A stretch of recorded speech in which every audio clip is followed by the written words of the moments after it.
Nous allons essayer de voir quelle est la situation sur le terrain dans la ville de Sderot. Nous sommes en ligne avec Sandrine Fitoussi. Sandrine, bonjour, Boker Tov. Boker Tov. Merci d'être Bonjour Daniel. avec nous ce matin. Alors, tout d'abord, une première question. Comment s'est passée cette dernière nuit ? On pensait que la nuit allait être calme, mais elle n'a pas été du tout calme. On a eu des alertes. Moi, j'en ai entendu une personnellement, mais apparemment, il y a eu d'autres endroits où ça s'est passé.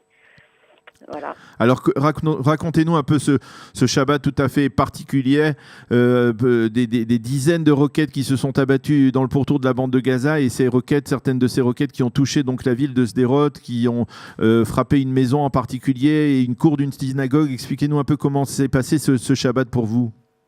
Alors, ce Shabbat, cette fois-ci, a été vraiment très, très difficile.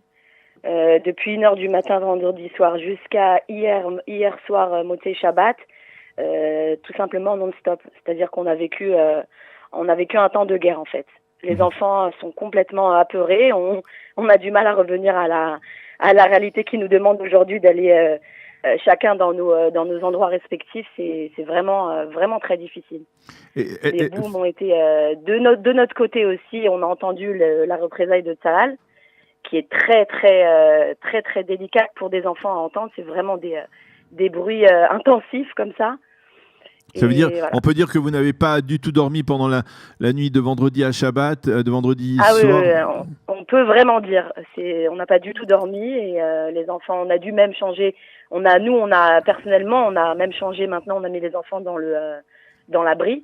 Oui, dans le mamad. On a 12 secondes ou 15 secondes pour descendre des escaliers.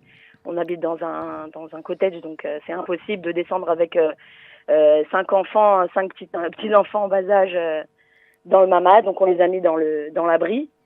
Et puis aujourd'hui on est aussi nous on sait pas trop comment réagir parce qu'on fait pas confiance, quoi. Quelle est l'atmosphère dans la ville ? Vous avez eu l'occasion de sortir un peu pour... Oui, moi je suis partie donc à un shiur de Kodesh et il y avait personne. C'est dans la synagogue où je vais pas vous dire le nom parce que on habite à côté. C'est la synagogue qui a été frappée. Voilà, donc il y avait personne et pour cause. Sur les routes désertes, les jardins d'enfants déserts, tout désert puisque c'est normal. On se sent dans une situation vraiment pas logique. Sans récidive vraiment. Alors justement, c'est l'une des questions que l'on se pose. Que souhaite la population de localités comme Sderot après ce qui s'est passé ? Parce que finalement, on en est tous conscients, il s'agit de phénomènes à répétition, cela fait plusieurs... On est en train de commémorer le 4e anniversaire de l'opération Bordure Protectrice et on se rend compte que 4 ans plus tard, la situation revient au même point qu'il y a 4 ans. Comment vous réagissez et qu'est-ce que vous souhaitez de l'armée ? Est-ce que la population de Sderot, des localités du pourtour de Gaza, donne carte blanche à l'armée pour riposter massivement, y compris même si cela risque de causer des effets, on va dire, collatéraux, des tirs de roquettes, mais pour qu'on en finisse une fois pour toutes ? Franchement, je vous dis la vérité, j'ai toujours dit que je suis pas un homme politique, donc je peux pas décider à leur place. Nous, la situation, on l'a vu au jour le jour. Je sais pas trop comment vous expliquer que nous, on est resté jusqu'à la situation d'il y a 2 mois. J'ai un fils de 6 ans qui est resté jusqu'au Tseva Adom d'il y a 2 mois où maintenant il dort pratiquement pas dans sa chambre. Donc en fait, la situation, elle est la même, elle reste la même. Même si autour de nous, on essaie de faire croire que c'est un petit peu de temps en temps, c'est vraiment tout le temps, quoi. C'est-à-dire, il faut comprendre que c'est une réalité qui change pas. Ça fait pratiquement 12 ans qu'on habite dans la bordure de Gaza. Ça a été au début dans un autre endroit que Sderot. Et là, maintenant, 4 ans. Et la situation, elle change pas, en fait. Alors, je dis pas ça par désespoir, mais je pense qu'il y a vraiment pas de solution, si ce n'est que de tout raser. Vous savez très bien qu'ils ne le feront pas. Donc, si c'est à chaque fois, en fait, faire un mifta, faire une opération militaire qui permet de calmer un petit peu la situation. Mais concrètement, nous, on aimerait bien une vraie solution. Et on espère que Tzahal, ils pourront vraiment faire quelque chose qui nous permet de nous réveiller tranquilles et de pas faire successivement à nos enfants des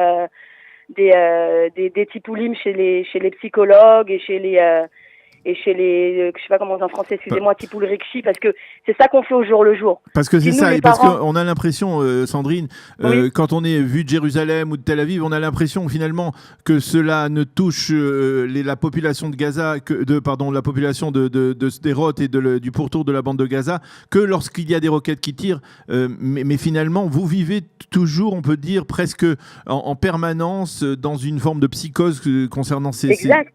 Exact, parce que voilà, mon fils, il m'a dit, par exemple, jeudi, pas plus tard que jeudi, il m'a dit, mais maman, s'il y a un Tseva Adom, qu'est-ce qu'on fait? Alors, je peux pas lui répondre, mais non, il y aura pas. Parce qu'en fait, on sait jamais, on attend. On attend quand est-ce qu'il y aura, on sait qu'il va y avoir. Vous voyez, donc ce serait pas correct de ma part de dire, mais non, t'inquiète pas, il n'y a pas de Tseva Adom. Il y en a toujours. Et là, ce Shabbat, ça a été une situation vraiment très spéciale. Aujourd'hui, moi, personnellement, j'envoie pas mes enfants en Keitana, pas par peur, parce que maintenant, je dois tout redresser. C'est-à-dire que j'ai un fils qui est en post-traumatisme tout le temps, et il lui faut quelques jours pour revenir à sa vie normale. Et puis aujourd'hui, on sait très bien qu'il peut se retrouver dans son GAN avec sa puéricultrice qui lui dit allez, on va dans le mamad. Alors je préfère éviter ça et me dire que moi personnellement, je leur fais pas confiance, puisqu'ils nous ont dit hier on arrête. Alors ça y est, maintenant ils arrêtent, comme si rien ne s'était passé. Il y a 4 personnes à l'hôpital. On peut dire qu'ils sont blessés légèrement. C'est pas légèrement parce que maintenant ça va être une famille qui va devoir subir qui va avoir des dégâts psychologiques énormes, parce qu'un Kassam qui tombe dans la maison. Moi j'ai des amis qui sont en post-trauma et c'est très très délicat. Ça vous touche à vie en fait. Donc il y a toujours des dégâts. Il y a toujours des grands dégâts psychologiques qui font que nous on aimerait bien avoir une vraie solution, et on aimerait bien l'entendre cette solution, parce que aussi vous parlez des cerfs-volants. Les cerfs-volants aussi, tous les jours, il y en a des dizaines. Pas un ou deux, des dizaines. C'est-à-dire que vous pouvez vous balader dans un kibbutz et êtes-vous confronté à vous retrouver à côté d'un feu, en fait. Et puis, on passe ça comme un fait divers. Alors, bon, moi, je vous dis, je suis pas homme politique, c'est vrai. Mais là, c'est vraiment une situation très délicate. On la sent beaucoup plus difficile que d'habitude. Qu'est-ce que vous dites lorsque vous entendez certains responsables de la Défense nationale dire on pourra contenir, accepter des tirs dans un rayon de 10 km, mais pas plus loin, sinon on ripostera plus massivement. Qu'est-ce que vous ressentez ils ont leur réaction d'homme politique, parce qu'ils se disent qu'il y a le dôme de fer. Mais voilà, le dôme de fer, hier, il n'a pas marché pour cette famille. Et c'est une famille victime qui fait autour d'elle des dégâts considérables. Et puis le Tseva Adom, il marche pas toujours. Voilà, nous par exemple, on n'a pas de bipère. Vous savez, le bipère, et voilà, en pleine nuit comme ça, vous devez descendre. Donc même s'il marche ou qu'il marche pas, on est face au bruit, on est face au danger réel, autant un temps qui est très très très minime. Alors 12 secondes. Quel est votre message aux dirigeants israéliens, aux dirigeants politiques, aux dirigeants militaires? De pas nous laisser pour compte, parce que je pense que là ils se disent bon, Sderot, c'est mon impression personnelle, hein, je voudrais pas dire qu'ils s'occupent pas de nous, mais je pense qu'ils se disent bon, on a l'habitude en fait, alors bon, c'est pas grave, ils ont l'habitude de vivre ça, mais on s'habitue jamais à une alerte, on s'habitue jamais au terrorisme. Vous pouvez avoir eu un Tseva Adom la veille, le lendemain vous aurez la même peur, si ce n'est pire. C'est pas quelque chose qu'on s'habitue, on dit bon, ça y est, c'est bon, c'est fini. On est toujours en l'attente de savoir quand ça va reprendre. Donc nous, on demande vraiment une vraie situation. On ne demande pas de raser Gaza comme beaucoup diraient, puisqu'on sait qu'il y a des civils sur place et qu'on est quand même on est humain. On sait que eux aussi sont dans des situations difficiles avec leur gouvernement. Mais si c'est nous qui devons payer ce prix-là, alors c'est pas correct face à la politique mondiale de sentir qu'ils préfèrent ne pas récidiver, oui, comme ça. Ils préfèrent ne pas récidiver pour ne pas avoir des problèmes avec le monde entier. Je pense que c'est ça leur problème. Sinon, il doit y avoir des solutions pour les calmer. Ils savent très bien qu'ils ont en face d'eux une poigne, ils ont des Chayalim qui sont capables de combattre contre eux et de les faire taire, mais on les fait pas taire. Ça, c'est vraiment ressenti. Regardez, aujourd'hui, de nous dire reprenez vos habitudes, alors qu'il y a eu des alertes dans la nuit, je trouve ça illogique. C'est vraiment illogique de dire à mon fils maintenant, oui, t'inquiète pas, on va y aller, tout va bien. Non, tout va pas bien. On va pas les garder à la maison sans rien faire et par la terreur. Pas du tout, on ne réagit pas comme ça. Mais quand même, on doit se dire qu'on ne fait pas confiance Et que là, il faut. Je pense que c'est un silence qui prévoit quelque chose. Je suis sûre qu'il va se passer quelque chose et que l'armée va décider Moi, je le ressens comme ça. Je suis sûre que cette fois-ci, ils vont décider une nouvelle opération, parce que c'est pas possible que les choses elles restent comme celle-ci. Hier, c'était trop fort.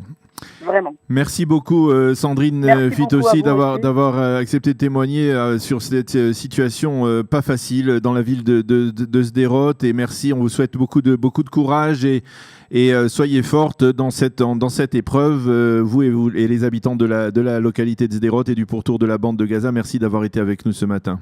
Merci beaucoup.